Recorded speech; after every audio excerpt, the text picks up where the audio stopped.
Board of County Commissioners acts as a quasi-judicial body when it hears requests for rezoning and conditional use permits.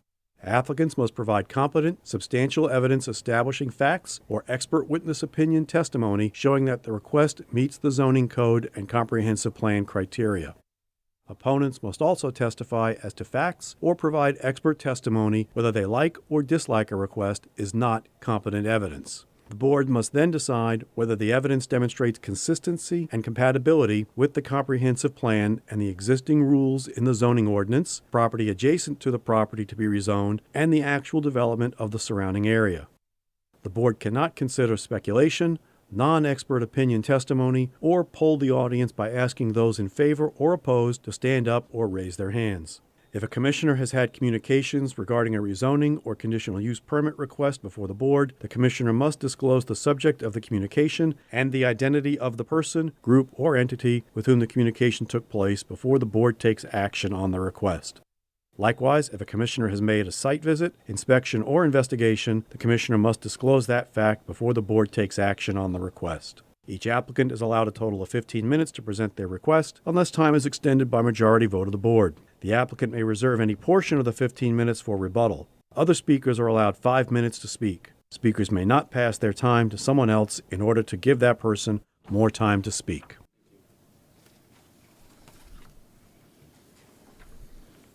Good evening, everyone. I'd like to welcome you to the Thursday, August 4th Planning and Zoning meeting. And our invocation will be by Reverend Joseph Bowie with Our Savior's Catholic Community. If you can come on up. Good evening, everyone. I'm Father Joseph Bowie from Our Savior Catholic Church in Cocoa Beach. I'm so honored and so pleased to be here to give an invocation to this meeting. So please join me in this prayer. Please stand.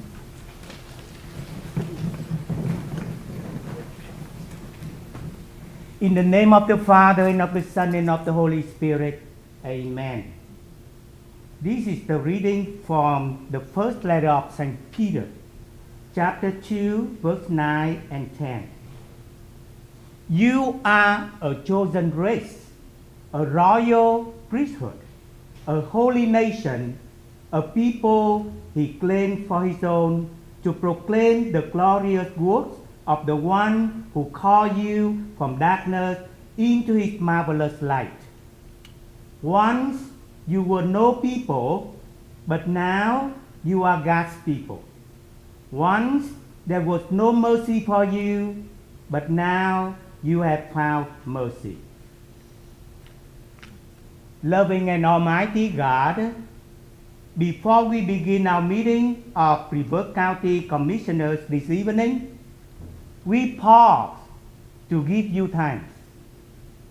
You are the source of life and love, hope and peace. And we thank you for so much blessings on this Brevard County.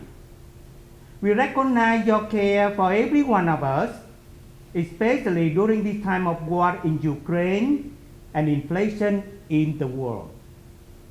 We ask you to bless our beloved country of America. And we pray that all of us, especially these servants of commissioners, would join together in loving and serving this county, which we call our home, our family, and our community. Lord God, we ask that you give these commissioners your wisdom and justice, your righteousness and courage to serve the best for our county. Guide them to listen, first of all, to you, to the whole community, and to one another. Guide them also to speak, especially to amplify the voices of those in our county who are the most vulnerable and poor. As we seek to live as good neighbors and loving people, we pray for all families of this county. We lift up each agenda item and each county department and each commissioner represented here today. We pray that our agenda would follow and do your will, that we live united as brothers and sisters. Loving God, you are our Father and we are all your children. Bless all of us who call Brevard County home, and help us join you in making this county a peaceful, joyful, and flourishing home for all. Grant these commissioners everything they need, that they will fulfill their important role in making our county a better home for all of us. We ask this in the name of Jesus Christ, our Lord. Amen. Amen. Oh, Commissioner Smith? Stay standing. We get to do the pledge now. I pledge allegiance to the flag of the United States of America and to the republic for which it stands, one nation, under God, indivisible, with liberty and justice for all.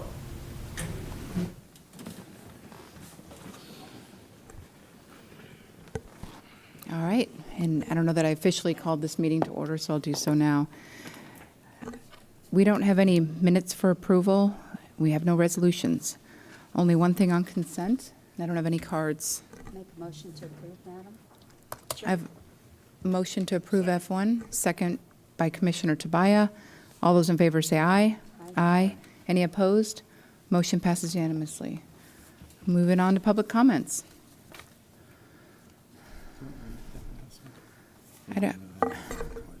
I keep getting cards for term limits, and that's not an agendized item. If you want to speak on that item or about term limits, I would encourage you to fill out a public comment card, because there's no item on this. It just says term limits, and this other one says nothing. So Put them in there, though, just these, so though, I- there's already- more. I did them too already. Now, we've moved two public comments, so we'll start with that. Nick Timbaludis?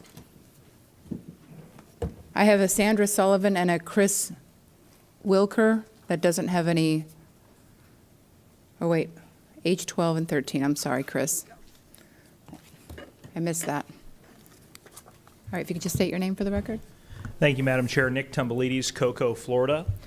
Today, a reporter asked me, what does it mean when politicians are whining and complaining about having to face term limits? And I told him it means that those term limits are working, because term limits is not a reform that was ever designed for your benefit. Quite the opposite. It's actually designed to keep you on your toes, to make you a little bit uncomfortable, to take power away from you and return it to the people. And so if there are a few hurt feelings over that, in my opinion, that's a small price to pay to live in a well-functioning republic. You know, the great Benjamin Franklin supported term limits, and you would have vehemently disagreed with him because his ideal limit was only 4 years. And he had his critics back then. There were people who would come up to him and say, Dr. Franklin, why are you trying to degrade these politicians by tossing them out of office? And he would say, you misunderstand. This nation is different from all those that have preceded us. In all the nations that preceded America, it was the people who served the rulers. But in America, it's the people who rule and the rulers who serve. And so to term limit an elected official is not to degrade them, in the words of Franklin, but it's to promote them. Because in our constitutional framework, there's no title higher than citizen. I can tell you, if you go to Tallahassee, there's a poster on the wall at the state capitol that shows how the government of Florida is structured. And at the very top of that chart is the leader of our state. And it's not county commissioners, and it's not even the governor. It's the people of Florida. We are in charge. We run this county. We run this state, not you guys. And we want 8-year term limits to remain in place. I mean, the record of 8-year term limits in Florida has been nothing short of miraculous. We have more term limits than any other state, more 8-year term limits. And as a result, we've been rated the most fiscally healthy state in America. We've been rated the most free state in America. We have 1,000 people moving here every day. We have a young, energetic, vibrant governor who is listening to the people and getting things done.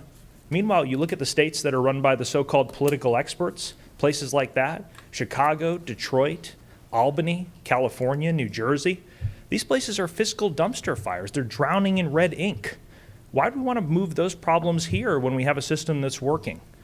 I'll tell you, I mean, term limits have been very effective at the state level, very effective at the local level. There's no reason why any county commissioner needs more time in office than the leader of the free world. So I would just tell you, 8 is great. We need to shelve 12, and please don't fix what isn't broken. Thank you. Can you, do you have a question for Nick? Yes. So you're talking about 2 term limits, because what had been discussed, and if anybody else wants to talk on this subject, there is going to be no discussion or vote on term limits tonight. So you can save your breath unless you have something. Well, that's not what you said 2 days ago, though. You hinted that there could be a Right. vote Well, tonight. since then, we've had another commissioner put his feet down and try and extort a different vote. So there's no Okay. point in going forward because Okay. it's going to take all 4.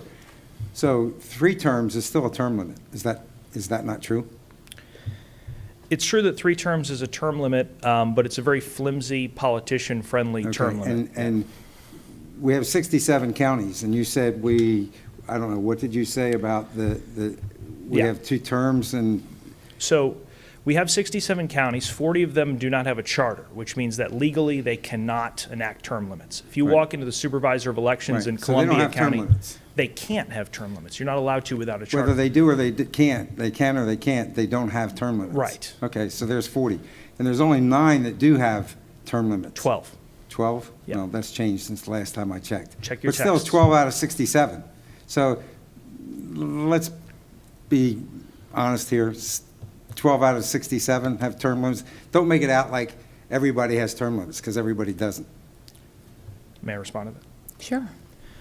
It is 12 out of 67, but that accounts for a majority of the charter counties, and it just so happens that counties with the largest populations are the ones with the charter. So in fact, as a result of places like Miami-Dade, Palm Beach, Broward, Orange County, Hillsborough County, Brevard County having term limits, a majority of people in Florida live under a term-limited county commission, even though it's just 12 counties. And then of those 12, how many have 4-year terms? I believe it's 9 of 12 have 8 years, 3 have 12 years, but in the 3 that have 12 years, it was never initiated by the people. It was politicians who foisted that 12-year limit down the people's throat in those 3 jurisdictions. Did they not have an opportunity to vote on it? I think they thought 12 was better than nothing, but that's not the choice we're faced with today. We're faced with, is 12 better than 8? And the answer is a resounding no. Well, just for the record, nobody suggested ramming anything down Brevard County's throats. Okay. That's all. Do you have questions for Nick? I do. Okay. Sure. Thank you for being the first brave person to come up here. I appreciate it. Gets me out of here Quick early. question, because somebody had mentioned this to me. You're actually the lobbyist for restricting term limits, is that correct? So I am not a registered lobbyist at all. I have not done enough lobbying to trigger any kind of lobbying requirements. Oh. I'm a citizen activist and a grassroots lobbyist, and I actually live in your district. So I'm I speaking. know you do, and I heard Yes. you're going to try to run for my district in 2 years. Well, that's fake news, madam. Okay, well, that's what I heard. I thought you were going to try it before. Yeah. So I agree with Commissioner Smith, and the reason why is because we all live here, and nobody up here is a career politician, except maybe the guy at the end. But down there. I don't see anyone. No, my little buddy down there. Oh. But, he does a good job with what he does in a lot of places he goes. So here's the thing, and I love that everybody's got freedom to say what they want to say and vote. My concern was sometimes when you do this, especially in a small community, what you do is you wipe out the competition, and then other people have opportunity to come in, and, I don't know. I actually got a little more comfortable with 3 terms, and you heard the reasons why, because I know you listened last time. But I do respect your opinion, but, I just have a different opinion. But again, I would never do this outside the people's vote of what they wanted and being very clear with it. But thank you for being the brave one coming up here and taking the first shots. Yeah. But nice to meet you. I have your wife as a friend on Facebook, and she's adorable, by the way. So. Okay. And I promise I'm not running against you, and you can take that to the bank. Okay, you got the words. You You're got not it. going to run in 2 years. Absolutely Everybody not. heard that? She Okay. isn't either. And the reason why I would want to engage with you is because you were at the Charter Review Commission trying to make it so no one could run for office if they, they finished their term limit, and they could never again run for office, which I think there may be some constitutional things with that, but that's, my question to It was you is. defeated by the. Yeah, I watched, but Yeah. my question to you is, Blaze Tredis sat on that board, He's not a term-limited constitutional officer. How do you feel about constitutional officers and term limits? Because I don't really ever hear you advocating for that. Do you think differently on that? I don't think differently at all. I think every politician, including the dog catcher, should have a term limit, and that absolutely includes I was just curious only because it constitutional didn't officers. come up at all, and Blaze was very vocal on how he felt about term limits for commissioners, which I don't disagree with. If this commission ever in the future, whatever we decide to do up here, I already stated very emphatically I would not run for a third term. So it wasn't reported in the paper conveniently, but I think two of us up here said we wouldn't run for two terms. And Curt Smith is not even eligible. So he never would have been self-serving with him even bringing it up.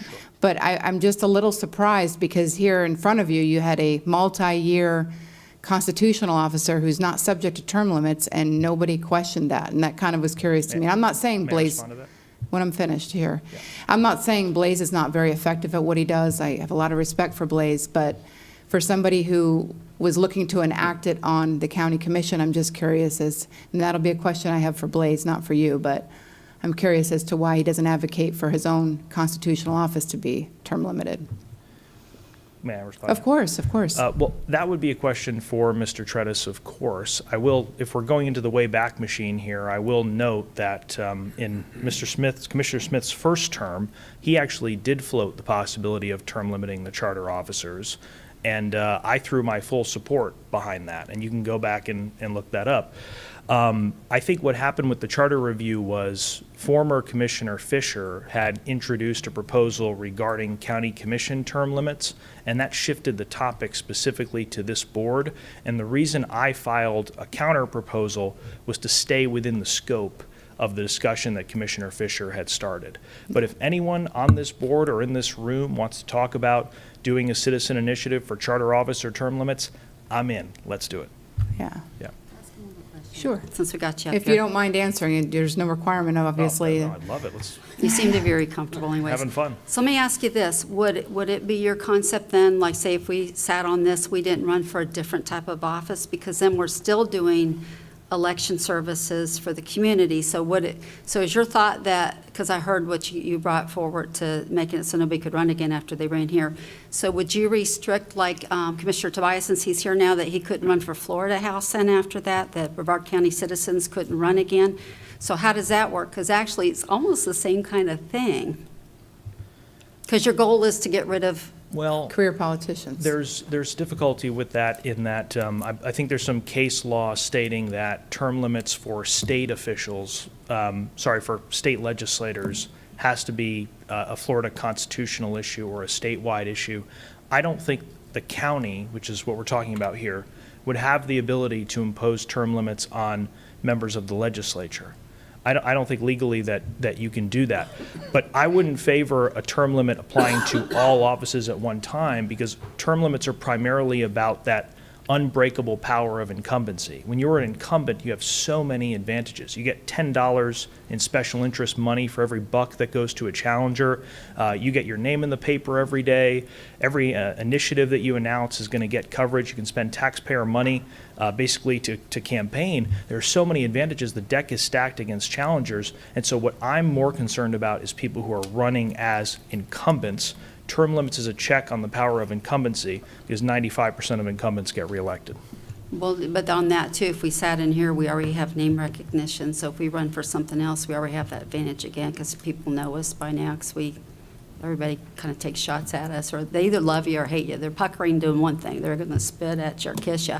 Yeah. So it's kind of what I've learned with what we're doing. So, I mean, it's just, you're taking on a big subject, so it makes me kind of think through a lot of questions since you're standing up here right now. I appreciate your sincerity. Sure. I don't agree with you on everything, but I do appreciate okay. you. But thank you, sir, for your time. Thank you all for your service. And I want to say for the record that Nick and I are on the same side of the issue with term limits. It's just, on this particular one, I would like to see the Brevard County Commission have 3 terms as opposed to 2, but he and I are both very staunch about our. I understand, Commissioner Smith, and I respect you a lot, and I'd say we're on the same side on another issue too, and that is go Phillies. All right. Thank you, sir. Thank you. Thank you. Thanks for taking the time with us and answering questions. All right, Mr. Burns?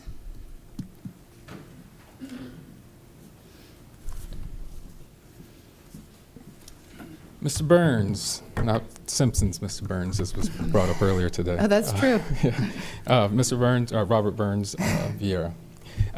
And I was going to Nick's point, if you guys could have brought up the 3 terms, to do your own ballot initiative, you could also bring up constitutional officers as the term limits too, and put that on the ballot as commissioners if you chose to.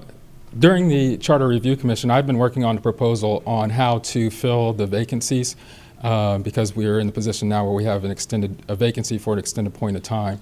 In that process, we identified that the way that the charter currently reads is unconstitutional. It contradicts with the Florida Constitution in that the Florida Constitution says that the governor shall appoint for any county vacancy, and it says for up to 24 or 28 months.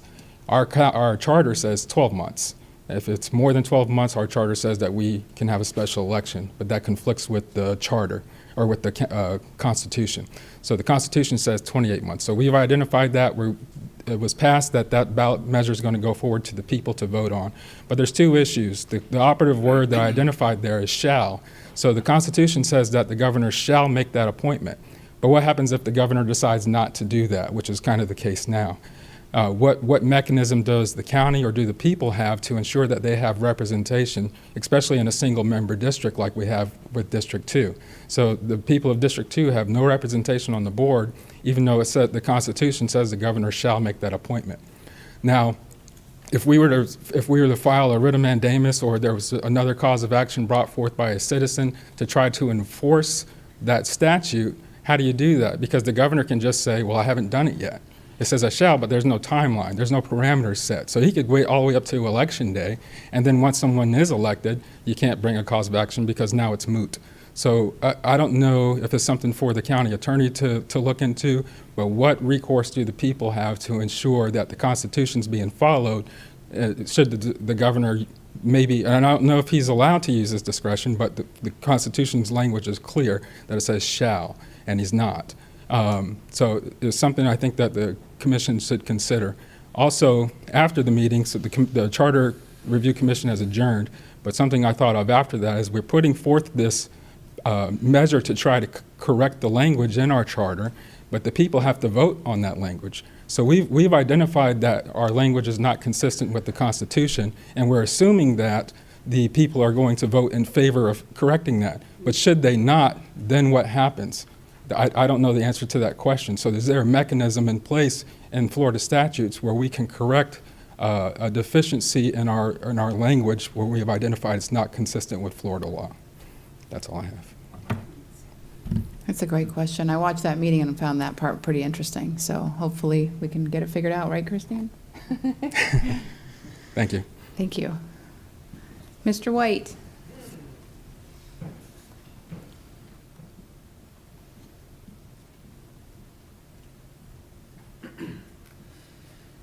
Thank you, Madam Chairman. Bob White, speaking on behalf of the Republican Liberty Caucus. I was a little surprised when everybody seemed to be like circling the wagons around Commissioner Smith. I mean, he's the one that brought it up on Monday, and the paper reported it, and it was intimated that it could be taken up this evening, and now everybody on the dais up there is acting like, well, what are you guys all doing here to talk about term limits? It's not on the agenda. We're not going to talk about that. That's a surprise, because it sure seemed like it was going to be.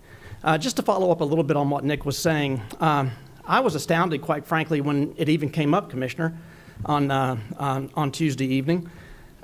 82% in Brevard County have already polled saying that they're comfortable with 8. They like things just exactly the way that they are.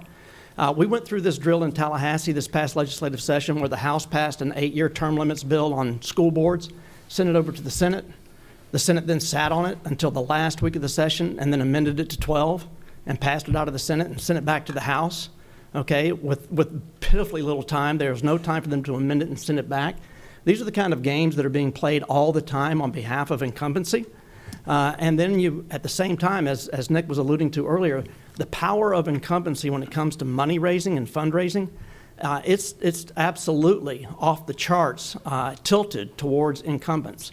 That you can't get away from that. I mean, we've got a member of the Brevard County Legislative Delegation that served 8 years as a county commissioner, went to Tallahassee, served 8 years in the House, went over to the Senate, served another 10 years there. He got an extra 2 years because of redistricting and the census. and then went back to the House. Even though there's a term limits of 8 years in Tallahassee, he was able to go back to the House for another 8 years because the word continuous exists in there. And when he was in the Senate and was running for re-election in the Senate, he established a political committee in which he raised $325,000. All $325,000 of that money came from one source, the president of the Florida Senate. The president of the Florida Senate had a political committee, and he gave $325,000 to the political committee of one of his people to run for re-election. So this is why term limits are so important, because when you add in all of the other advantages that incumbency has, especially the money, as I just described, and political committees that are giving money to each other and hiding where the money comes from. We've got a guy that's running for the Florida Agriculture Commissioner right now who operates 4 different political committees. He even trades money back and forth between his own political committees. So Florida Power and Light and U.S. Sugar and all of the major corporate donors in Florida are pouring millions of dollars into these political committees that are then paying it back and forth to each other, and so that it ultimately gets hidden from the people. You'd almost have to be a forensic accountant to be able to track back the source of some of these contributions that are going into these incumbents' campaign accounts. So this is why it's so important to have term limits, and 8 is the right number, not 12.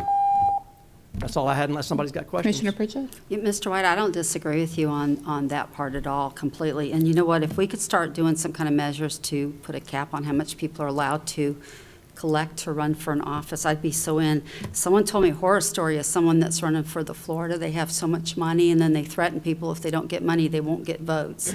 And I hate that type of politics. So anything we can do to get honest people into place and to take care of those things. And it's always about the money. I find when people do something corrupt, it's always about the money.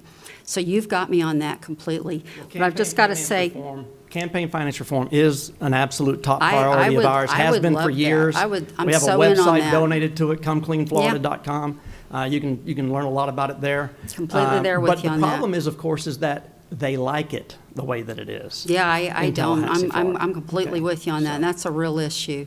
But when I look down, but when I look down this row, even though they're not doing it, every one of these guys would make another great commissioner for another 2 years, even though they wouldn't do it. But I'm just telling you. But there's a lot of people out there that would make great commissioners. Well, yeah, but I'm just telling you, the first couple years we did this, I had to learn not to make a mess. I mean, I had to really learn to get the job. So I'm just telling you, I've gotten really good after a year. I'm just telling the truth. But that's why terms are staggered. That's why well, let me ask you elections this. are staggered, right? So that you have veterans that are We've had up the there. county manager here for all these guys. We wouldn't pull them out of their job after 8 years because they're getting pretty good at it. So just ponder that. I get your point completely. I know what you're trying to prevent, and I agree with you on what you're trying to prevent. I just think sometimes we could be throwing the baby out with the bathwater. 8 is still the right number. And I think 12 would be on this one, but I do appreciate you, and I think you're pretty cool. I'm sure that everybody that's ever served as president probably had a learning curve. Well, I think And I think everybody that's ever served as governor probably had a learning curve. With president, we did that because we didn't want them becoming king of the nation. And thank God for George I Washington, know, right? Totally get it. So anytime you're in a place where someone become king, I don't think any of the 5 up here are running that risk. So I'm just going to throw that out to you. The governor and the cabinet has 8-year term limits too. And Well, I don't think they're trying to be king. But they're on their own making independent decisions. There's 5 of us as a board. I'm just going to give that to you to think about. Okay. But I appreciate you, sir. Okay. Okay. Anything else? Thank you, Bob. Thank you. Ms. Sullivan, did you want public comment? Okay. Sandra Sullivan, and I came to talk about term limits too because I watched the meeting and understood a vote was going to take place this evening. And so I have been coming to these meetings for 4 years as an activist for accountability and transparency as well as other issues.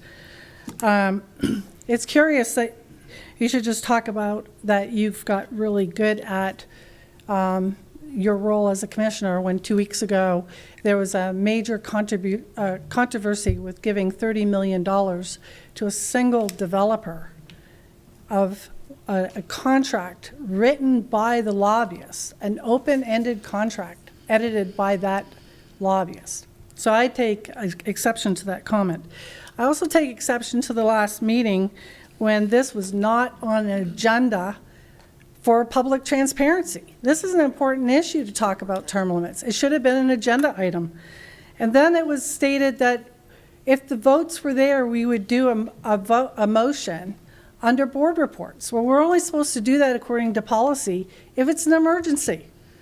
And then third thing, the comment made to use the commissioner's influence on their appointees to the Charter Review Board to ensure that they didn't pass a referendum that would contradict with your goal to extend your own to term limits to 12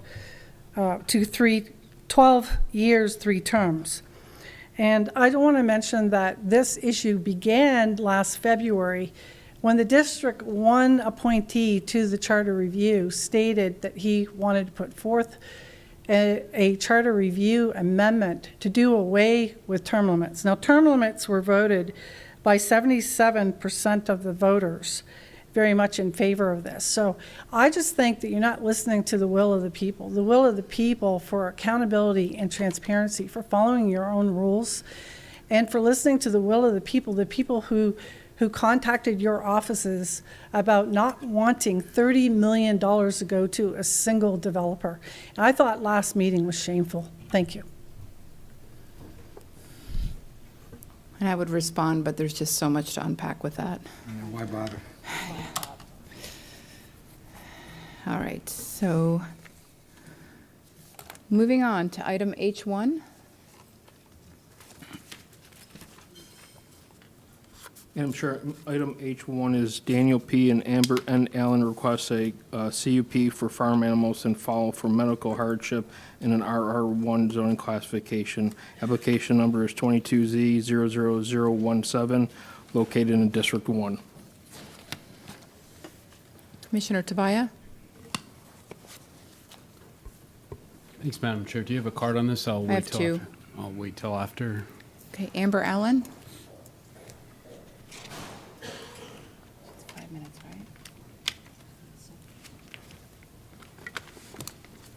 right? Hi. I'm Amber. I'm the applicant of this. I'm just trying to get a conditional use permit for my potbelly pigs. They live inside 75% of the time. 25% of the time they're outside. They're on a vegetarian diet. They eat probably better than I do. They eat more, they're completely 100% vegetarian diet. They sleep inside the house. They have 2 beds inside my house.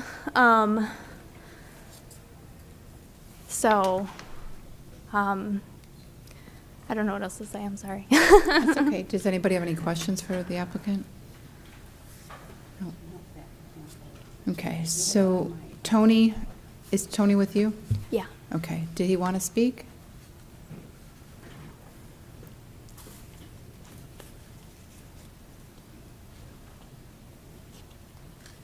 If you could just state your name for the record, please. Tony Grossi. I'm just here in support of Dan and Amber Allen.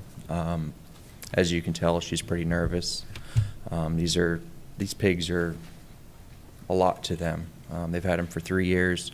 We've moved into the neighborhood. We actually live right down the street. For the past 2 years, these animals have 25% of the time been outside. Our kids go down to the fence and talk to them. There's probably 19 kids in our neighborhood. Out of those 19, 17 of them will walk up and talk to the animals from time to time. We're just here for support. These are their comfort animals. As you can tell, she's very nervous. Her husband he has pretty high anxiety. That's most of the reason he didn't come up here today. So just here to show my support. Okay. Anybody have any questions? Okay. Thank you. Thank you. Commissioner Tobias? Thank you, Madam Chair. And I will disclose I'm a strong fan of bacon before I begin. But on a serious note, this has nothing to do with animal support, but this is a code enforcement issue. I'm sure you guys are all aware, and the dates don't back up the stories. In fact, the applicants were inspected by Brevard County on 2/28 for a code enforcement issue, and then all of a sudden, 6 weeks later, this is when the CUP for Farm Animal and Fowl come up. Don't be confused. There are other animals that were, and still some animals that are on that property. Before I get into some of the documents, P&Z was not unanimous on that, and there have been some neighbors that complained. That was due to odor, having to remove waste, increased insects, need for shelter, and mud pits, and the size of the animals. So just understand that these species get up to 180 pounds. But I want to get to the supporting documents on here. I spent a little bit of time with this. I want to talk about the medical professionals. I'll first of all start with, they got different ones, which I found was kind of a red flag. The first one was a PhD, Stefano Fanfanoy.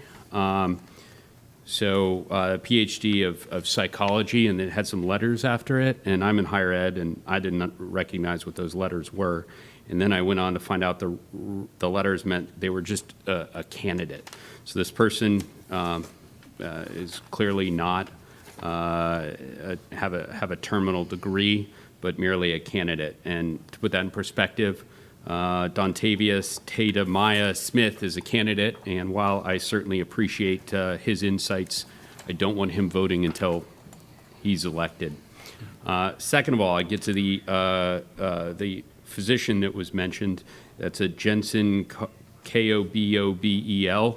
He's a physician, an MD, at a walk-in clinic, describing himself as open-minded. I went on to look on his credentials, and I found that this was an individual that was mentioned in the Sun Sentinel for part of the 5.6 billion opioid pills floating around the state. He was one of the individuals that, and they cited 27,000 plus pills that were, so this gentleman clearly will prescribe almost anything to quite the degree. Then I looked at the certificates that they had up there. Their certificates were not issued by a state or a federal entity. And actually, I knew that there was something that came up because the certificates were actually issued before the quote-unquote medical professionals even saw these folks. So I have a slide up here. The certificate states that emotional support registration is not a certified process. Can I get the first? This is probably the meanest thing I've ever done, but I brought a support animal here. You probably didn't notice. Would you like to stand up, please? Right here, my assistant here is a support animal. I typed him in up here with his consent, by the way, and put in the breed. He's Caucasian, Brian Bond. I put my name, my phone number. They gave me even a 10% discount, and I could have signified him as a support animal. I appreciate it, but it's a hazing thing, and you're quite a good sport. Guys, I'm worried about the slippery slope here. We have, a questionable physician. We have one that's not a candidate. I appreciate you guys liking pigs, but I think this is probably not the right direction to go in, regardless of my thought on bacon. So I would certainly hope for not only the zoning classification, but for the neighbors and the fact that they're trying to get around this. I greatly respect them paying the $1,100 to come up here, but I think it's in bad form if we go ahead and recognize this stuff. I'll not be voting for it, and I hope you guys see through this quick fail and also do not support this request. Thank you, Madam Chair. Commissioner Pritchett? Yes, ma'am, thank you. I know I found out today you did have a code enforcement, but you got rid of the roosters and the other animals, and you live on 1.3 acres. And so I'm going to make a motion to approve this, so I'll hopefully have the votes, but you have to abide by that conditional use permit, only the 2 pigs, and let's, Yeah, I don't plan on getting any more. okay. Okay, so Madam Chair, I'm going to make a motion to approve it. How many acres? It's 1.3 1.3. acres. It's in District 1, sir. I have a motion by Commissioner Pritchett. I'll second that. Second by Commissioner Smith. Madam Chair, if I may, I just want clarification on the motion because I think the motion was for the 2 pigs and no other animals. No other animals. So the chickens that they currently have, we Are- would not want those to be included. They had a rooster, but they also had 4 hens on the property. Well, let me ask you this on the property, because we're trying to look at what's appropriate for the property. Yes, ma'am. In that area, are they allowed to have the chickens? So the code allows residential zoning classifications to have up to 4 chickens for a half acre of property. So that's not really something that I have to, I think in this case, because it's a conditional use application, if you wanted to, if the board chose to limit it to 4 chickens, it would be in the purview of the application. okay, we're going to limit you to 4 chickens with the 2 pigs, and let's don't start a farm in there, okay? Okay. That would be my motion, Madam Chair. Okay. Does your second still stand? Yes, ma'am. Okay. All those in favor say aye. Aye. Any opposed? Motion passes 3-1.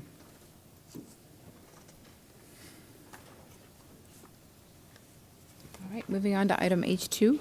Thank you, Madam Chair. Item H2 is Evan Bales and Kelsey Godfrey requests a conditional use permit for a guest house in a RU 1-11 zoning classification. Application number is 22Z00024, located in District 2. All right, Charlene Morgan.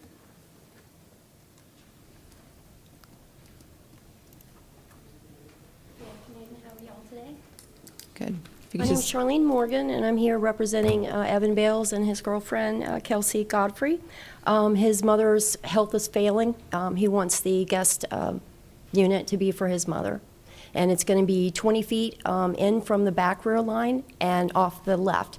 So it's somewhat hidden. There's a lot of trees and growth in that area.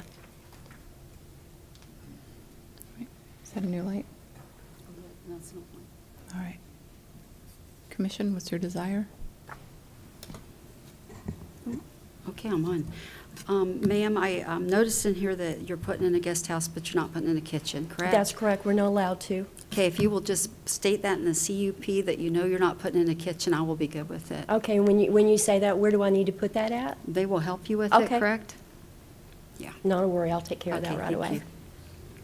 you. All right. I make a motion to approve it. Motion to approve by Commissioner Pritchett, second by Commissioner Tobias. All those in favor say aye. Aye. Any opposed? Motion passes unanimously. Thank you. Thank you. Good luck. All right, item H3.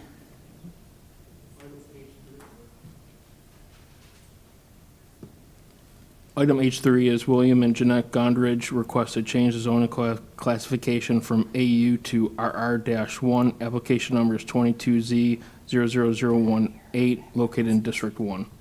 Make a motion to approve, Madam Chair.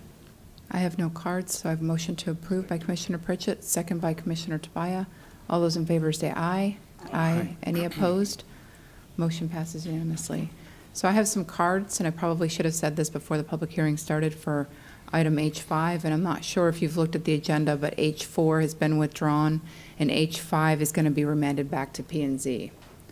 So, Madam Chair, if I may, I'll read that into the record, and I will date certain that application. That way that the folks out here can know when it's going to go back to P&Z. okay. So item H5 is Andrea Bedard and Nicholas Boardman request to change the zoning classification from AU to BU-1. Application number is 22Z00015, located in District 2. Staff wishes the board to remand this item back to P&Z to a date certain of September 12th, 2022. And the applicant's okay with that? All right. Board, what's your pleasure? Or do you want to table it? Or We have to remand it back to P&Z for September the 12th. Yes, ma'am, I make that motion right there. Okay. Christine, do you want to allow people to talk? I mean, on this item, if it's being sent back to P&Z? Let them talk. Okay. All right. Ed Johnson? Are you the applicant? No. Okay. You can come up and speak. We're not going to take any action, but you're welcome to come up and... Yes, please. Good afternoon, Commissioners. My name is Ed Johnson. I live at 1945 Rockledge Drive, Rockledge, Florida, 32955. Is it going to be moved, or do I It's going to go back to planning and zoning to Okay, be heard so- again there before it comes back to us on September Okay, the so I don't 12th. need to challenge it now, or? No. I mean, you're welcome to state your opinion and No, well, evidence, but I kind of just, thought it belonged there because they changed it.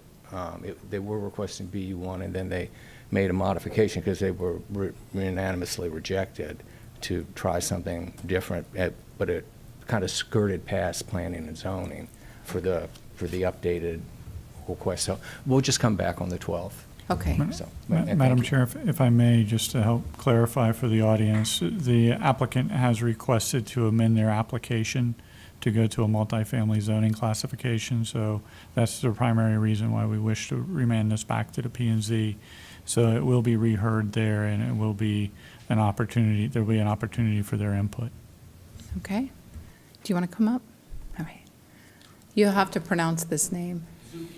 But it's just one name, that's why I don't want to say it wrong. Okay. Good evening, Nick Lazuki, 2035 Rock Drive, Rock, Florida. I had discussed with my neighbors that they got no say in the matter because the future land use says that it's acceptable to use that. However, I've lived on Rock Drive. I have an acre on Rockledge Drive also, and when I realized last night that we are looking at 4 units per acre, and then I pulled out my future land use map, and I think the zoning department has incorrectly zoned all of them for that size for septic tanks. We do not have sewer on that road.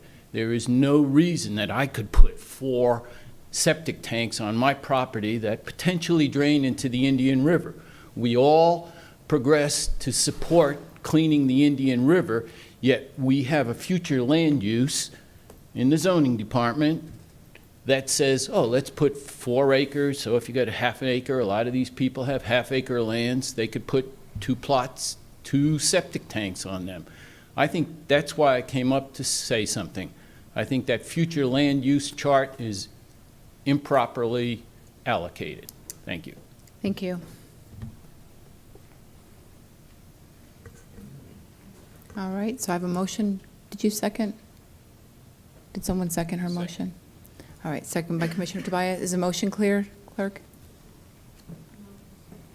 Okay, it's to remand this item to the Planning and Zoning Board on September 12th, 2022. And a motion by Commissioner Pritchett, second by Commissioner Tobias. All those in favor say aye. Aye. Any opposed? Motion passes unanimously. Moving on to item H6. Thank you, Madam Chair. Item H6 and H7 are companion applications. I'll read both of those into the record at the same time. You can discuss them interchangeably, however, you will need to make separate motions for each of them. So item H6 is James A. and Vikki P. Dean request a small-scale comprehensive plan amendment to change the future land use designation from Res 1.2.5 to Res 1. Application number is 22 SS 0005, located in District 1. Item H7 is James A. and Vikki P. Dean request to change the zoning classification from AU to RR-1. Application number is 22Z00019, located in District 1. All right. Is the applicant present? Vikki.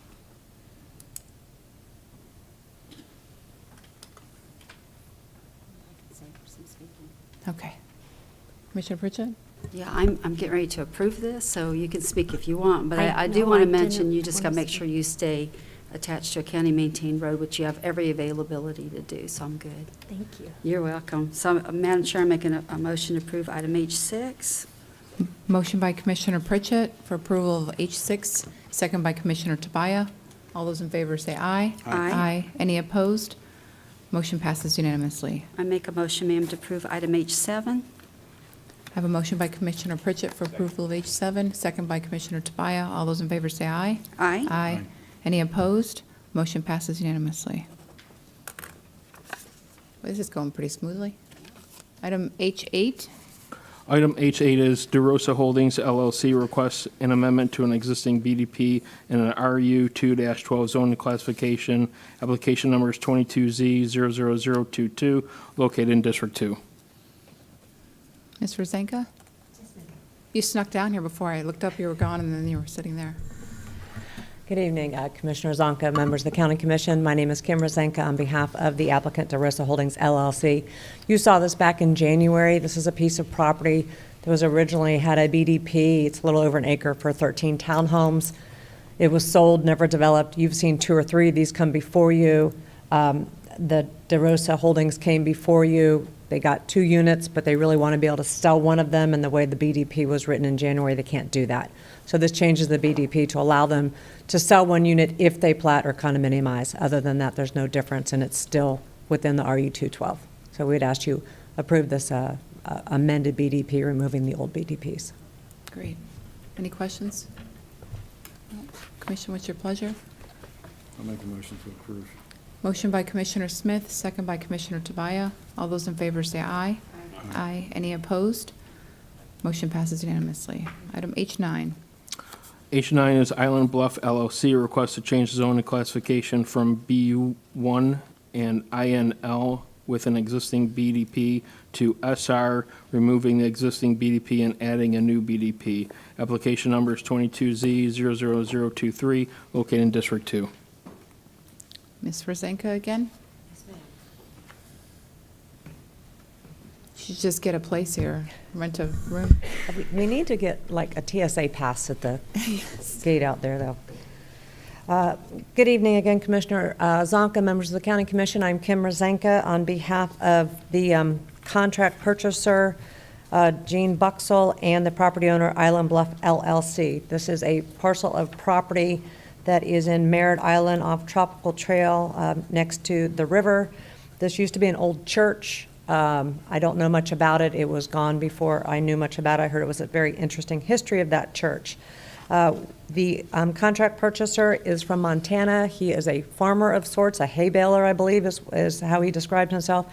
He is retiring down here. He wants to purchase this property, split it in 2 for himself and his daughter and son-in-law. And this is his retirement home, his forever home. This property's been vacant for a while. It's got residential to the north, multifamily residential, and then single-family residential going further. It's a mixed-use area, a lot of little houses that have been converted into businesses. And so it's in a critical coastal high hazard area. It's a critical concern area. And they're going to bring sewer and use water. So it's a good use of this property for something that's been vacant for a long time, and it is consistent and compatible with the neighborhood. It has an old BDP that would limit it to small commercial use, and so that would be removed as well. So that's part of what we're requesting. The neighbor to the south, who owns about 3 acres, has objected to this. She says that's not the highest and best use, but her property is a small vacant office building, a manufactured home. If you look at the property to the south, it's just a mishmash of property. She's, my understanding, hoping to sell it to a developer who may be scared off by having 2 single-family homes to the north. So with that, we are asking for a change of zoning from BU1 and institutional. The BU1 is just the access driveway that will be split, and then the institutional was because it was a church and it had a BDP that would allow the small professional offices. We've asked for SR zoning, which is 1 unit per half acre, but we have a BDP that limits it to 2 units. So we would ask that you approve the change of zoning with the BDP and removal of the old BDP. Okay. And I believe Ms. Cody is here. Sue Cody?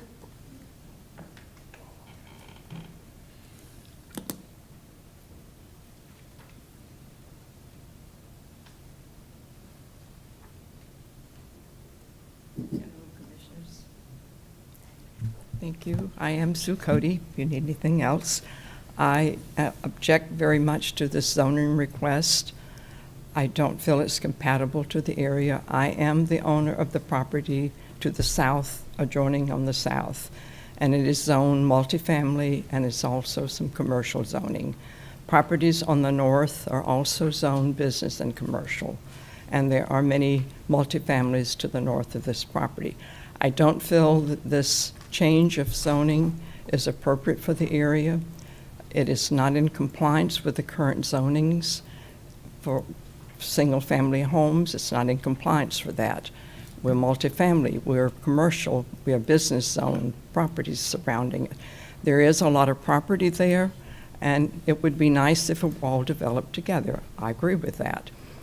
But I do not feel that single-family homes in that area is conducive to that area.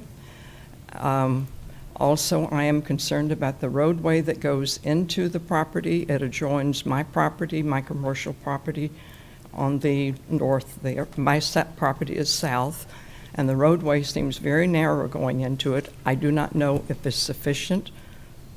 They know better than I about that. But I am concerned about that, and it would be right up against my property line.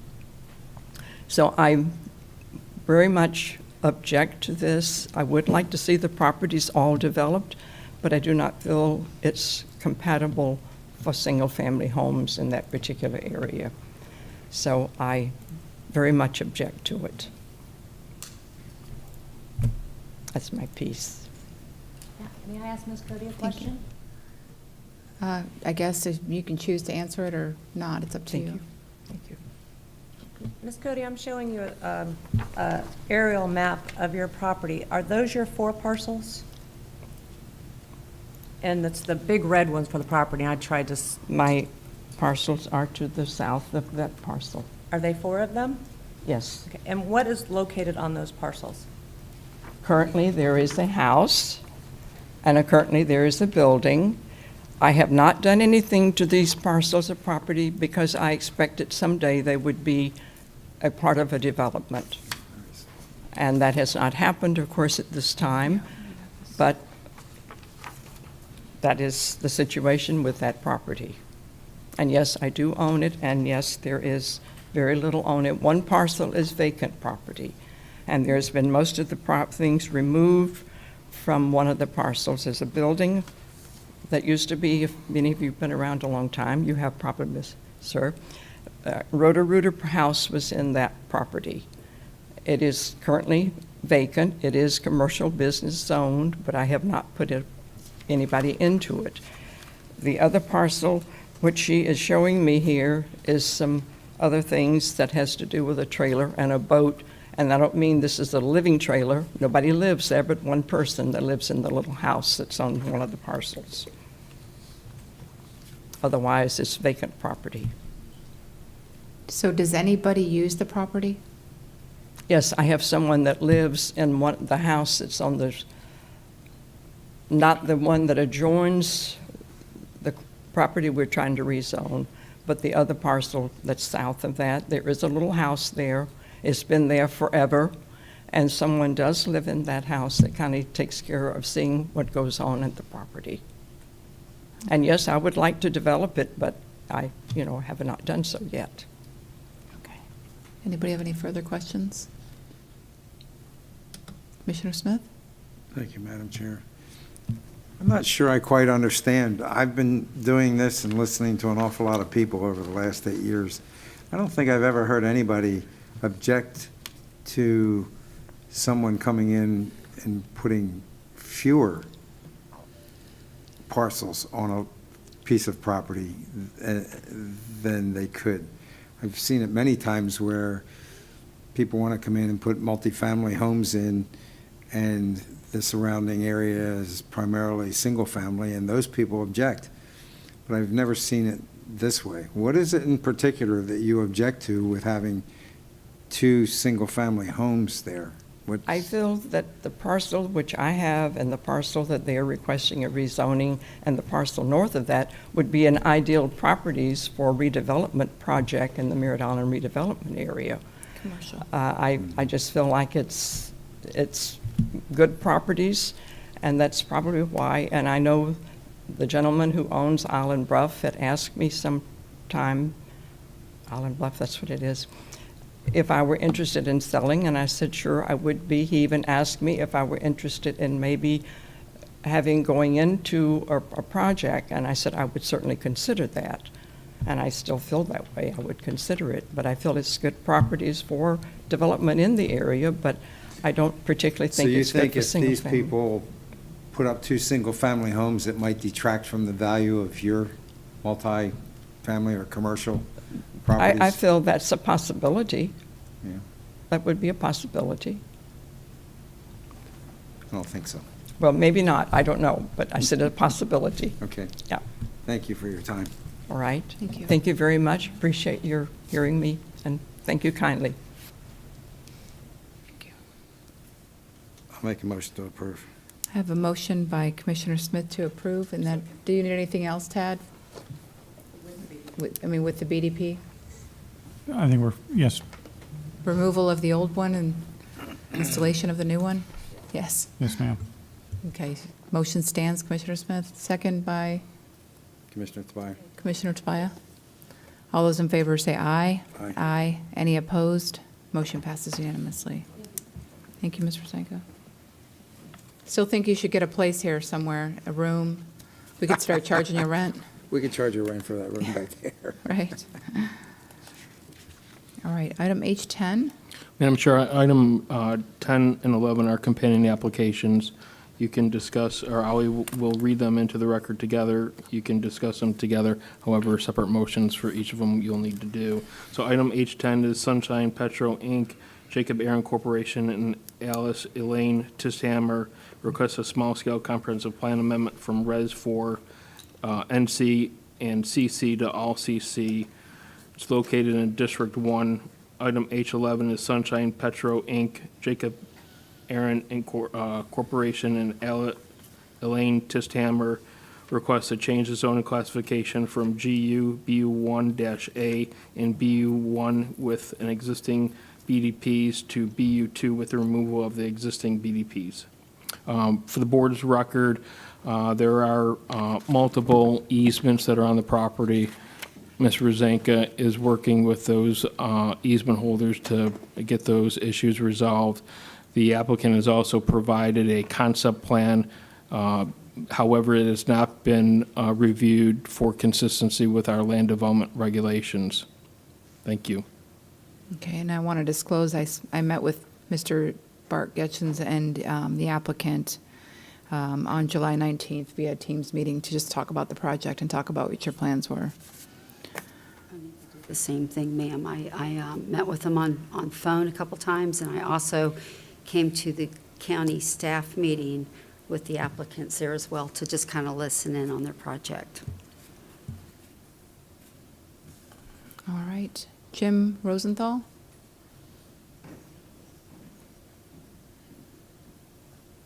Good evening. John Rosenthal. I'm with I'm Florida. sorry. Yeah, it's okay.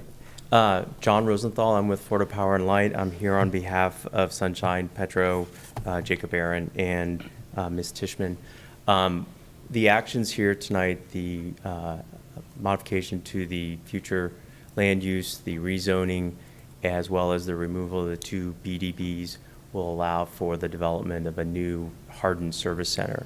It's something part of a larger strategy that FPL has been pursuing across the state. We hope that you will support the effort. This will allow us to go forward with our further plans and submitting for site plan and moving forward with the construction. We do have a small presentation. We're happy to go through it. I also have Kelly Klepper, Kimley Horn, who's our land use planner that can walk us through the rezoning, the comp plan changes, et cetera, the actions that are before you this evening, whichever is your pleasure. And I'm actually also able to answer any questions you might have on the project. We have worked very closely with staff regarding the easements that cross our property or our proposed project area, as well as some other adjoining properties that are adjacent to ours. Do you have any questions? Yeah, I would like to say that I fully support this, and I would like to see about a half a dozen more throughout the county. So obviously, I'm going to vote in favor of this, and I'll make the motion if you need one. Could we just make sure that everybody who's received information discloses? Because I think we've also met with Mr. Smith. My staff Oh, did you that did? for me. I'm sorry. Yeah. I'm sorry. Some people submit, they spend 5-10 minutes on the computer submitting but as long as you disclose it on the record, you're covered. Okay, sorry about that. I My just find it apologies. much more efficient, quick, and easy to do it during the meeting, and plus it's part of the meeting. I'm a so. slave master. I make my staff do it. Totally understand. Thank All you. right. Does anybody have any questions? Thank you. Nope. All right, thank you. Did you want to speak, or did you? Only a question. Okay. Yes, ma'am. Thank you for your time the other day. couple weeks ago. Commissioner, what's your pleasure? I made the motion. Oh, I'm sorry. Commissioner Smith, And she seconded. second by Commissioner Pritchett. Wow. All those in favor say aye. Aye. Any opposed? Motion passes unanimously. Need a motion for both? All right. Motion to approve H11, ma'am. Motion to approve H11? Second. Second by Commissioner Smith. All those in favor say aye. Madam Aye. Chair, that motion, can you specifically state the removal of the 2 existing BDPs? Removal of the 2 existing BDPs, ma'am. Thank you. Okay, so Commissioner Pritchett modifying her motion with the removal of the existing My second BDPs. stands. Second stands by Commissioner Smith. All those in favor say aye. Aye. Aye. Any opposed? Motion passes unanimously. All right, item H12. Thank you, Madam Chair. Item H12 and H13 are companion applications as well. I will read them into the record together. So item H12 is Jacob Aaron Corporation, Gigi I LLC, the BDM Financial Corporation, and Michael P. and Lori Melzer request a small-scale comprehensive plan amendment from NC and CC to Res 15. It's located in District 1. Item H13 is Jacob Aaron Corporation, Gigi, the second LLC, the BDM Financial Corporation, and Michael P. and Lori Melzer request to change the zoning classification from GU BU-1 and TU-2 with an existing BDP to RU2-15, and then removal of the existing BDP. Again, the applicant has provided a concept plan that has not been reviewed for conformance to the Brevard County Code. And also, this property's got easements. Ms. Rezanka is working with the easement holders to resolve those issues. There is a stormwater pond that is maintained by Brevard County. We get access through this property. Those issues will have to be addressed during the site plan process. This plan does not absolve the access issue to the stormwater pond. Thank you. Ms. Rezanka.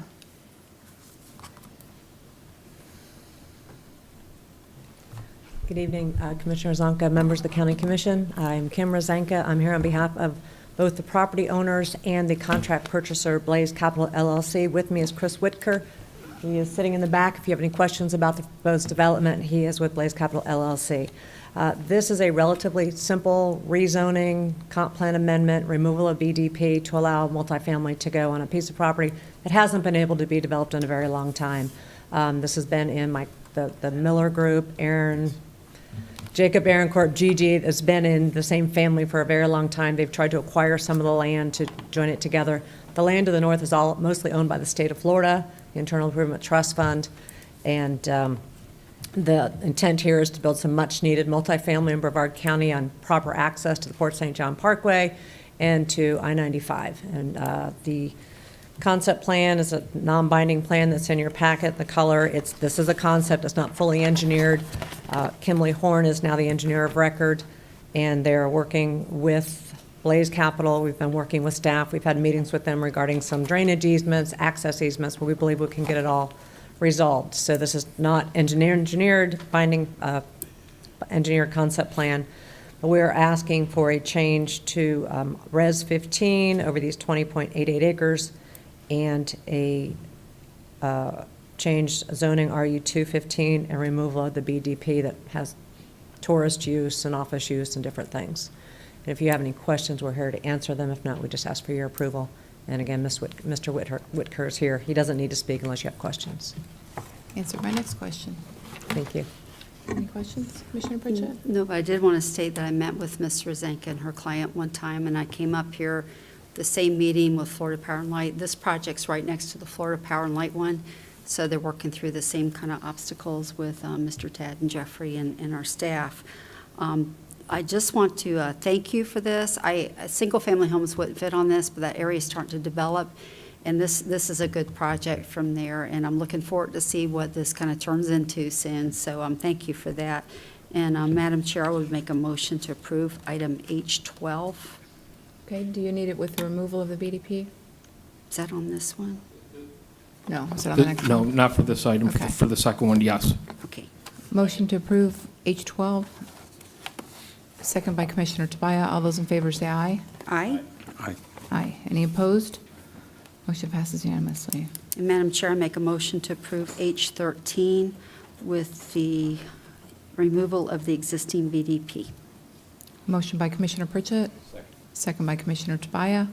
All those in favor say aye. Aye. Aye. Any opposed? Motion passes unanimously. Thank you.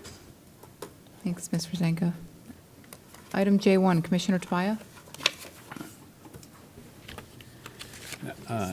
Thank you, Madam Chair. And I do have a single slide up here, but a copy.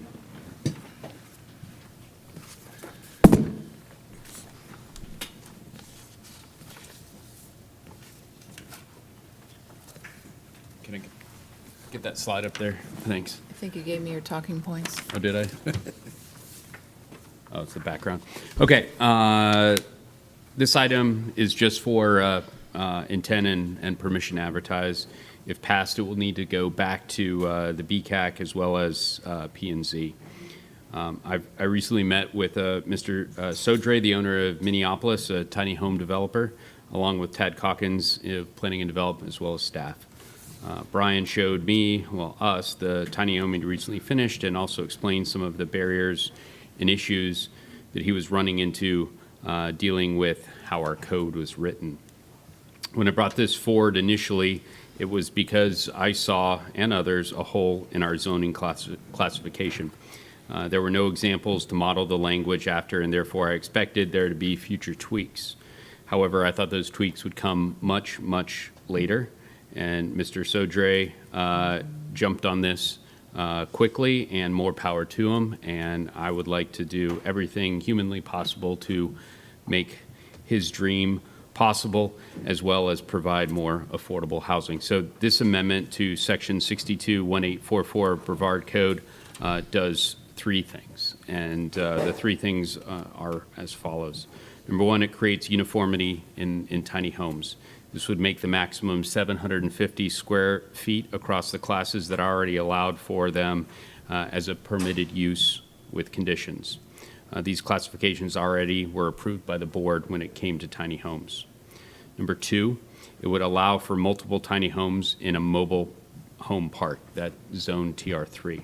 Zoning for mobile home parks is unique in that it requires a minimum of 10 acres and is technically considered one lot regardless of the amount of mobile homes. Code only allows for one tiny home per lot, and therefore only one tiny home is allowed in an entire mobile home park. And this is the same mobile park home here. We have Mr. Sodre at top and other folks that live in that same community. And finally, it removes the requirement to gain notarized approval from the owners of the abutting developed property. Again, only within the mobile home community. So requiring approval from neighbors to increase the value of said neighbor's property doesn't make sense. Building tiny homes in mobile park is hardly, as you can see up here, an eyesore. In addition, requiring citizens to gain their neighbor's approval that own property in which the board has already deemed appropriate for tiny homes is inconsistent with other uses.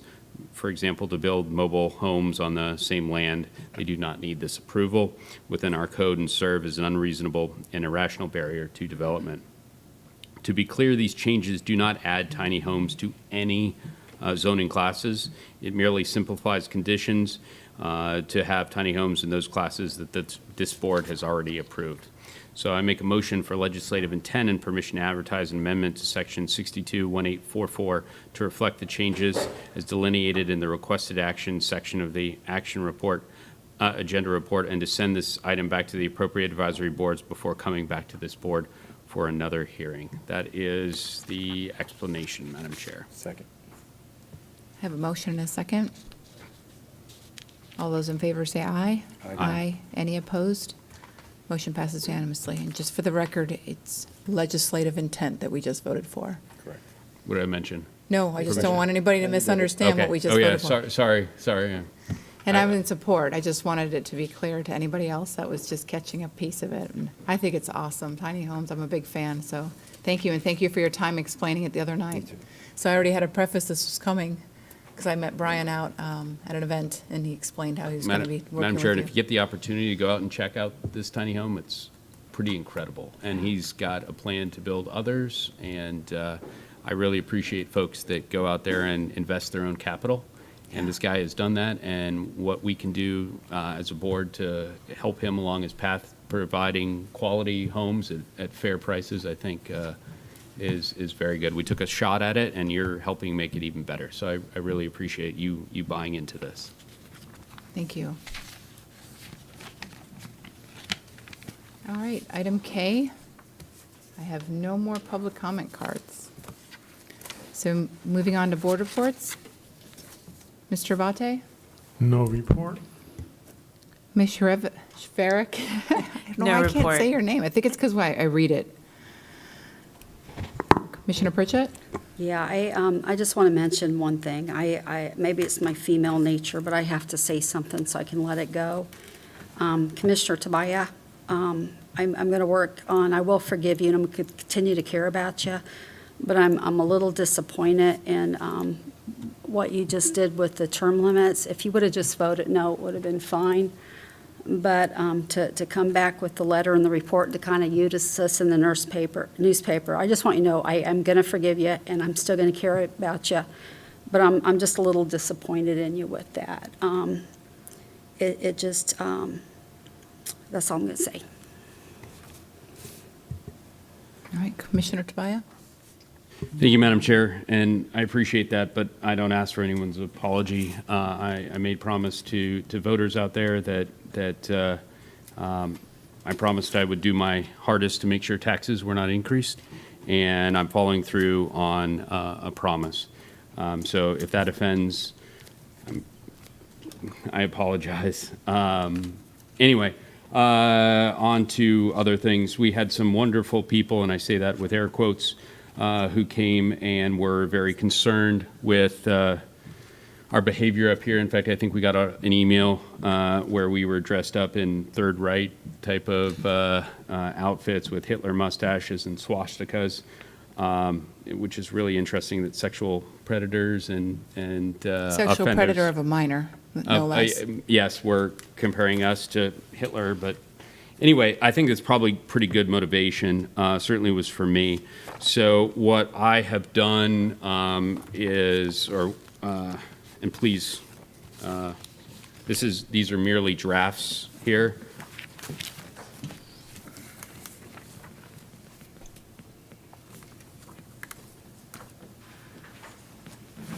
But I would like to give you full authority. What you will see in this packet is we respect home rule up here, so the rules we made don't apply to the cities. I think that, we should do our best to ensure the safety of minors as much as we can, not only in Brevard County unincorporated, but also the cities as well. And so I have a letter here that, an example of a letter that go to the various mayors and city councils, letting them know what we've done, the support, the fact that it was unanimous, and give them a model so they may copy that. Also, I have a letter here that's the one that says, "Dear business owner." I don't think it's my fault. I don't think I did a very good job getting the word out that we had this in place. So here's a letter that informs various businesses of this opportunity where they're able to voluntarily opt in to this. And again, this is just a draft, so please spell check. There is a registration application, again, a sample one. And then the other thing, the last thing on here is a spreadsheet, and this is just a first glance of what I've done in the last 48 hours. So I know I've missed quite a bit of businesses that may fit into those categories that we discussed. And it's actually quite a few that cater to kids, dancing, karate, camps, clubs, music. There's some wonderful resources out there to find out where these activities are, so we know where to send these letters. But please do not think this is exhaustive. I've categorized this in not only ones that are in the city, but ones that are unincorporated, so we can help our municipal partners as much as we possibly can by sending this out. Again, this is only a starting point, but those folks really lit a fire under my rear end to get off my duff and make sure that we follow through with this. So this is, just wanted to get that out there. I'm fully aware where you stand on this, and I'm sure you can make these letters better, but you certainly would have my support by sending this out, not only as District 5, but on behalf of the entire board. So if you need a motion for that, I'd be more than willing to make a motion giving you authority to send out these letters with any changes you deem necessary. I would just say, look, give everybody a chance to look at it, you know what I mean, in case they have other input that they find valuable, even if it's statistics or otherwise. But I'm definitely on board with something like this because, yeah, it's amazing that they won't even call themselves registered sex offenders or sexual predators. They call themselves registered citizens, like it's something to be proud of. Madam Chair, when they're obviously ashamed of the sexual nature of why they're on the list. According to Florida Department of Law Enforcement, there are 907 registered in Brevard County. So this is not a small problem. Even the statistics that they mentioned, I don't buy the small numbers, but even if it was 5% of people that do these actions again, that's many potential victims out there if you use their statistics. Oh, it's upward of, by 15 years, 35%. And that's just the people that get caught.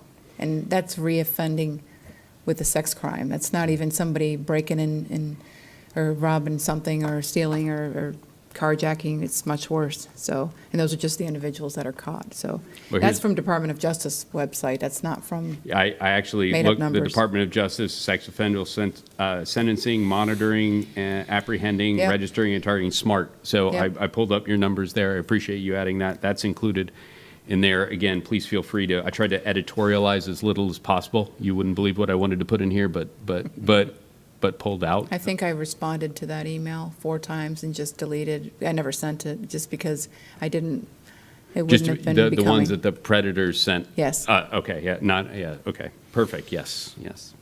I didn't send anything, so, but I wanted to. Thank you, Madam Chair. That's all I have. Yeah, Commissioner Pritchett? Commissioner Tabaya, thank you for that. I'm going to support this, but I think a minute ago you missed my point. I don't ever fault you for doing what's in your heart and what you think you should do. Again, I expect you to do certain things. I just want you to realize that I think you really insulted the 3 of us with the letter you sent out to us. Again, you could have said no, but I think, what I'm thinking right now, if Commissioner Rezanka, Smith, or myself ever would have taken that proposal, I just would have puked. And it's so far below what any of us would ever do. And if you even thought it was serious and that any of us would do it, it's not okay. And I'm not offended with you. I'm just really disappointed. So I just really wanted to make that a point. Again, I'm going to forgive you for this and move on. Whether you're looking for it or not, I need to do that. But that I just want you to realize that it's just really not okay. I don't know how Commissioner Rezanka and Smith feel about it, but it was just really not okay. Yeah, Madam Chair, real quickly, and just as insulted as you were, I guess I was insulted that anyone would ever bring a term limit resolution forward and think that I would support extending term limits or think that I would ever support increasing our wages. You said you would do it if we would have done your bribe on that thing and did it. You said you would have done that. Madam Chair, I would look up the definition of bribe.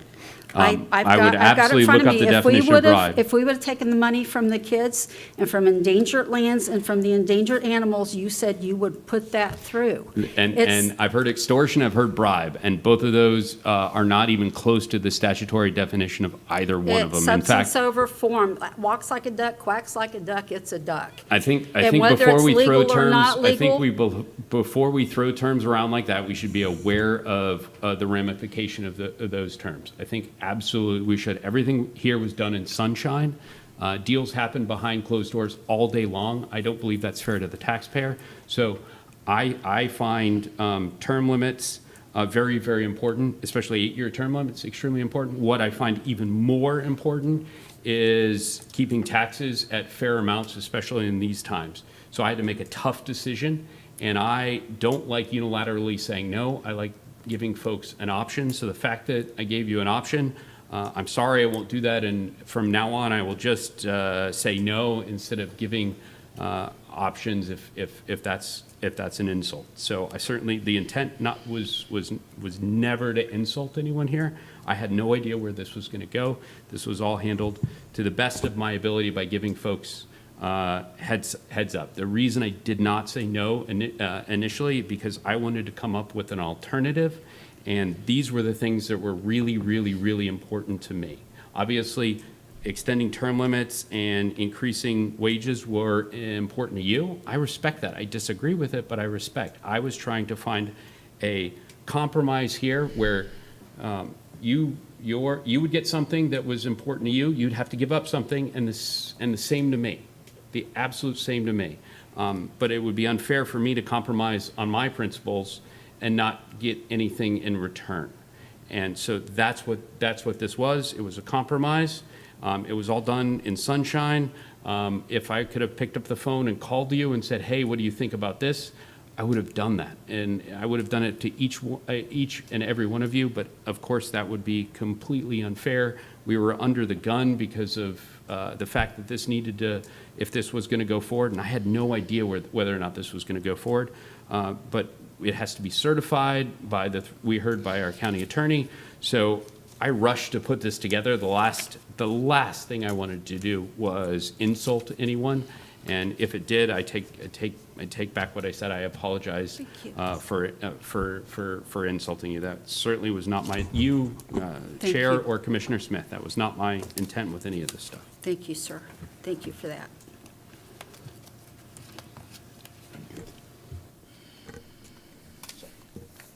Is that all you have, Commissioner Tobias? Yes, Madam Chair. Commissioner Smith? Thank you, Madam Chair. I have some pictures for you guys to see. And I was walking my dog a week ago Monday, and as I approached US 1, I was stunned by this sight. There's multiple rescue vehicles there, this big dump truck. When I was talking to witnesses, what I discovered was that someone had been in a small car, salesperson, doors and windows. Evidently, he had been at the stop sign at the end of my street, and he was trying to decide where he was going. I guess he figured out where he was going and never looked again.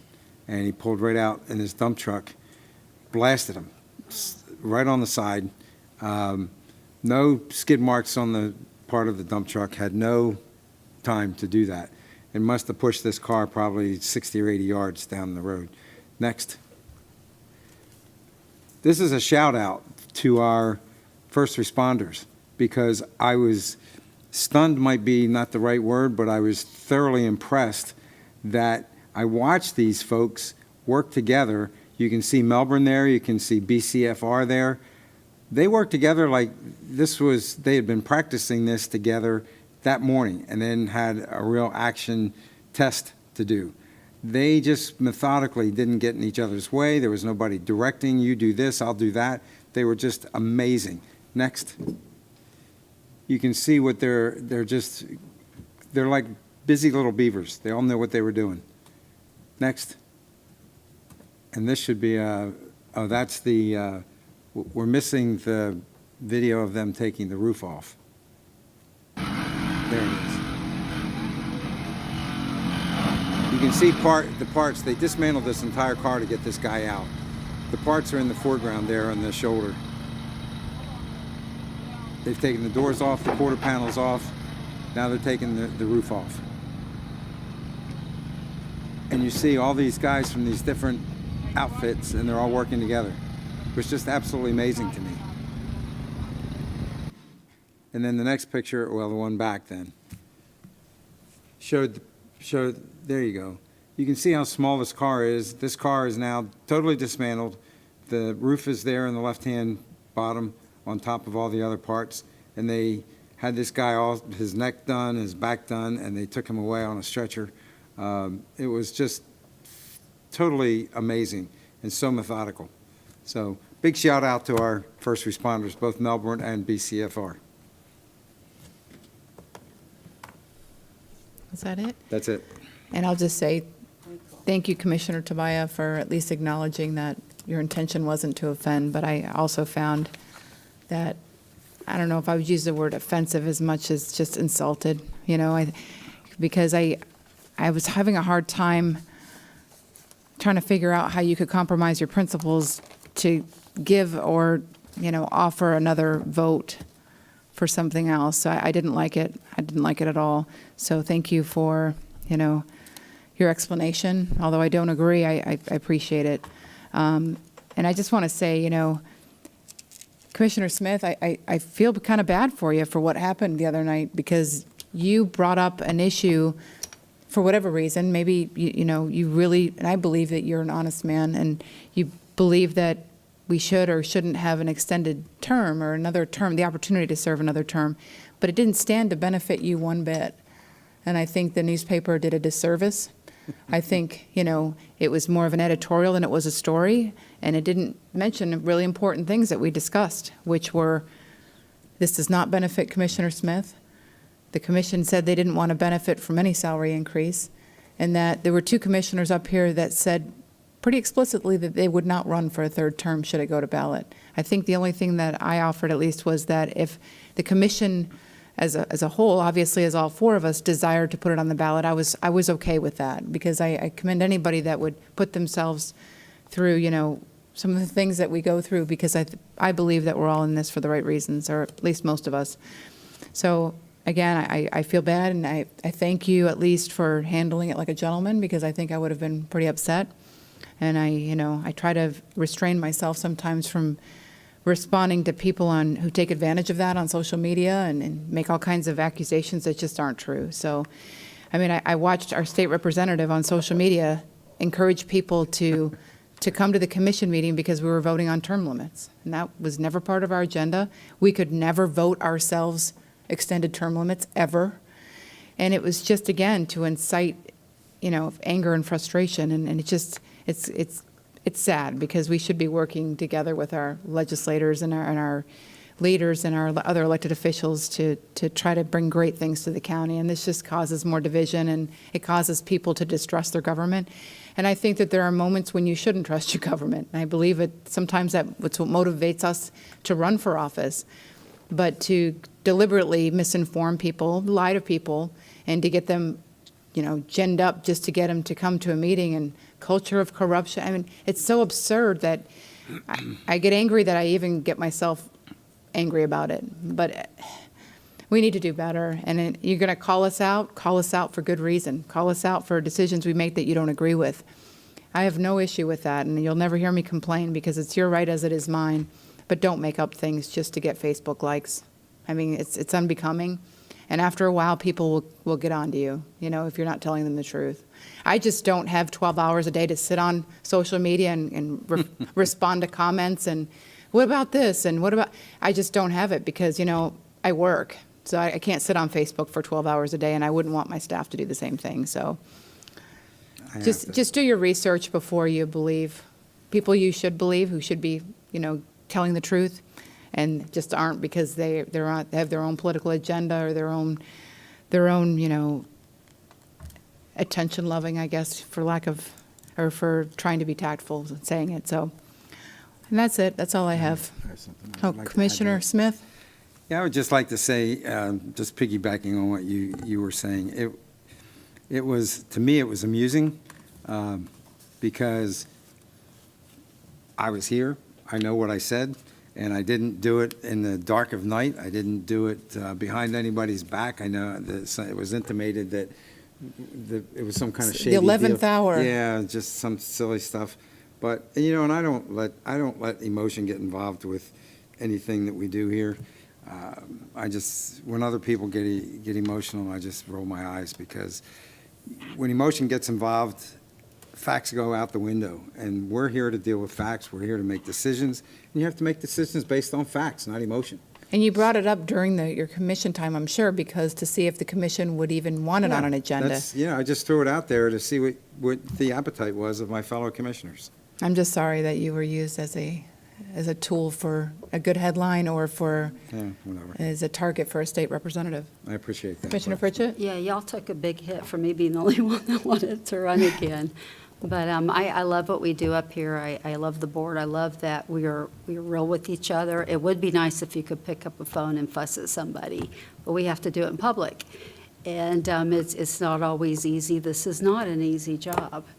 And I agree with you completely. People get out there and just start spinning stuff, and it makes me mad because all they do is confuse our community and give them a lot of stress and drama they don't need to have. We're just trying to live a good life here the best we can and enjoy our families. So I thank you for all you've done here lately of having a little bit of time to do some things. I think you're pretty awesome with that. I want to say too, you know, we get sent mail all the time and I don't know them. It doesn't emotionally affect me. I'll read it.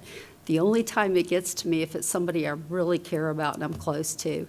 And Commissioner Tobias, I care about you, so I just had to say this so I could get better with you because you are important to me. And I do appreciate what you said. It helps. So I love you guys. I love what we're doing. And I want to thank you, even though you weren't going to run, you at least considered it and took a hit.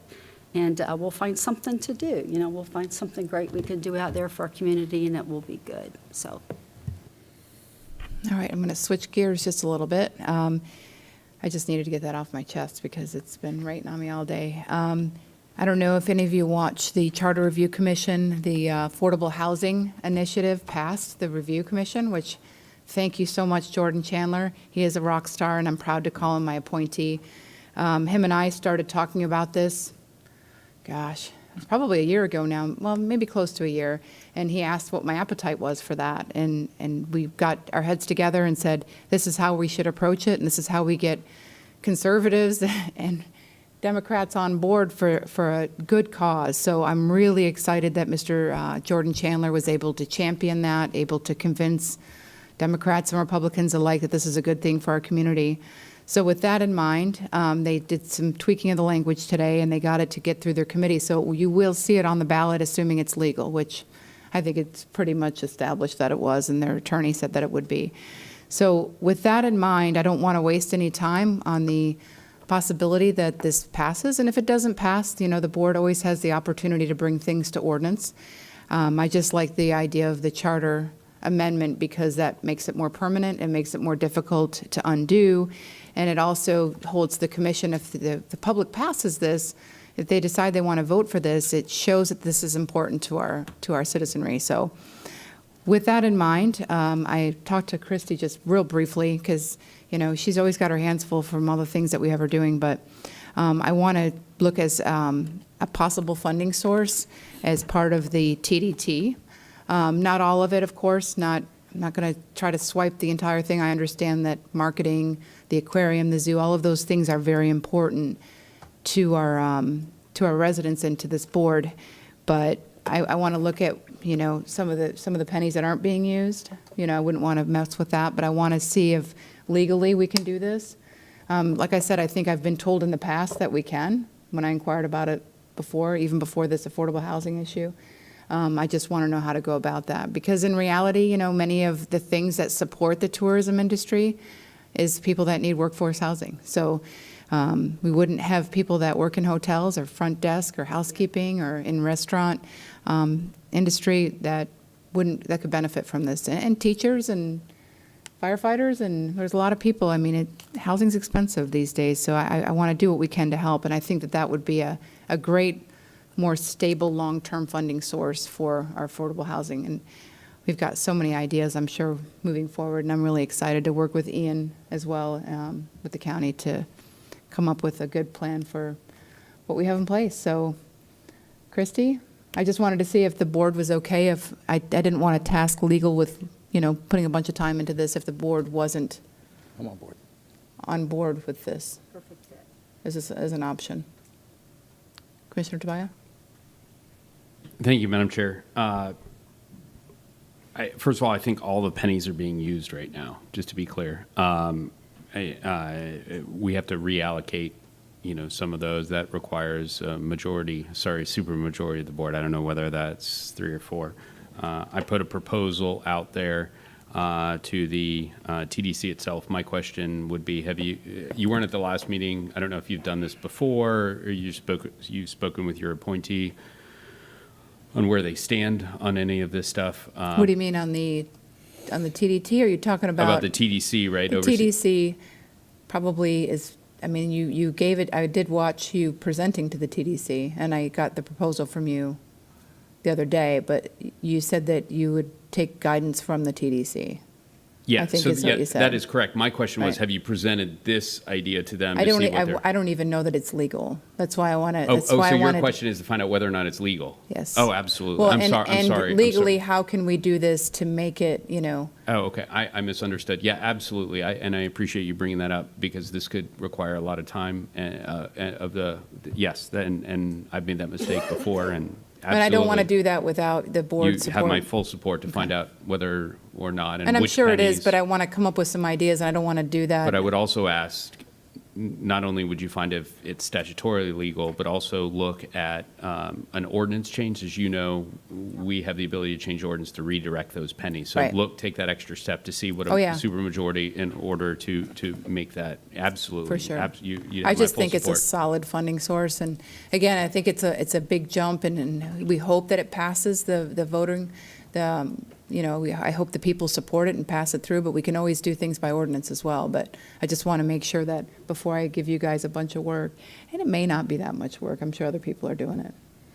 Madam Chair, and I don't know if there's other ways when we can, and I appreciate you taking the lead on affordable housing, because it's a great concern, obviously.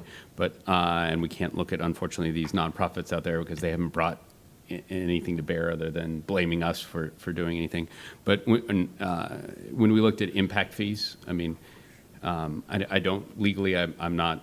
If we can look at maybe lowering or forgiving certain impact fees Oh, yeah. for housing that is an impact fee of $10,000 is not a big deal when you build a $600,000, $700,000 house. But when I think you're building, we have some of those things in place yeah, now. if we can advertise them or Mhm. we can further them, you certainly have my support for doing that. Absolutely. All right. You guys are going to be busy. Thank you. Thanks for listening. No problem. All right. Well, I don't have any other business. Does anybody have any other business? Frank? No advice? No worldly wisdom? No pot shots at Commissioner Tobias? That will forever go down in history. All right. Meeting adjourned. The opinions expressed by any member of the public during any period of public comment do not necessarily reflect the views or opinions of the Board of County Commissioners of Brevard County, Florida, Space Coast Government Television, or the program sponsor, and are solely those of the presenter. The Board of County Commissioners of Brevard County, Florida, Space Coast Government Television, and the program sponsor hereby expressly disclaim any and all responsibility or liability for any defamatory or slanderous statements expressed by any member of the public during any such period.